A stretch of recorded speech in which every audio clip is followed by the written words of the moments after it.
পৃথিবীতে কবিতা পড়ে কেউ সৎ হয় না, উপন্যাস পড়ে কেউ সৎ হয় না। তুমি একটা মানুষ দেখাইতে পারবে না যে কোনো সাহিত্য পড়ে সে তার নিজের জীবন দর্শন পরিবর্তন করেছে। কিন্তু আমি 1000 পিপল দেখাতে পারবো in the history of the world যারা ধর্মগ্রন্থের কারণে, ধর্মীয় বিশ্বাসের কারণে তার নিজের জীবনের সততা প্রমাণ করেছে। যে ব্যক্তি যে মসজিদে যায়, যে যায় না তার চাইতে সে ভালো মানুষ। যে মন্দিরে যায়, যে যায় না তার চাইতে সে ভালো মানুষ। যে গির্জায় যায়, যে যায় না তার চাইতে সে ভালো মানুষ। পৃথিবীর কোনো ধর্ম মানুষকে অন্যায় শেখায় না, পৃথিবীর কোনো ধর্ম মানুষকে মিথ্যা কথা শেখায় না, পৃথিবীর কোনো ধর্ম মানুষকে নগ্নতা শেখায় না, পৃথিবীর কোনো ধর্ম মানুষকে অশ্লীলতা শেখায় না। কিন্তু তুমি তোমার ধর্মের কাছে ফিরে যাও। একটা ধর্মহীন সমাজ করে আমরা মানুষের সমাজ বানাতে পারবো না। আজকে পাশ্চাত্য সমাজ তো মানুষের সমাজ নেই, এটা অমানুষের সমাজ হয়ে গেছে, ভয়ঙ্কর অমানুষের সমাজ হয়ে গেছে।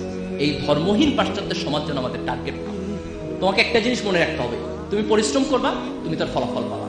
তুমি ফাঁকিবাজি করবা, তারও ফলাফল তুমি পাবা। প্রত্যেকটা ভালো কাজের একটা রিওয়ার্ড আছে, প্রত্যেকটা খারাপ কাজের একটা পানিশমেন্ট আছে। এই যে আমরা আমাদের জীবনে অনেকগুলো কাজ করি, আমরা তো অনেক ভাবি না যে এটা আউটপুট কি হবে। কিন্তু তুমি একটা ছোট্ট ভালো কাজ করো, বিলিভ মি, এই ভালো কাজের প্রতিদান তুমি তোমার জীবনে পাবা। তুমি একটা ছোট্ট খারাপ কাজ করো, এর প্রতিদান তুমি তোমার পাবা। এই জেনারেশনে না হলে নেক্সট জেনারেশনে।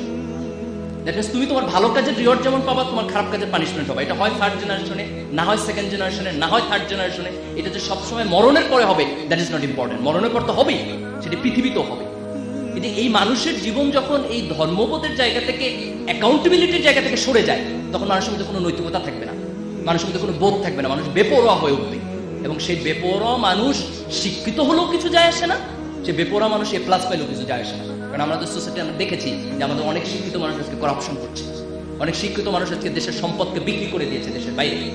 এই যে দিস ইজ ইম্পর্টেন্ট যে আমরা গ্লোবালাইজেশনের যুগে আমাদের কোয়ালিটি ডেভেলপ করার পাশাপাশি এই অ্যাকাউন্টেবিলিটির জায়গা থেকে মানুষের প্রতি ভালোবাসা, জীবনের প্রতি ভালোবাসা, জীবের প্রতি ভালোবাসা, এক ধরনের নৈতিকতা বোধ, এক ধরনের ধর্মবোধ, যে ভালো কাজ করলে এটা একটা ভালো কিছু পাবা। তোমাকে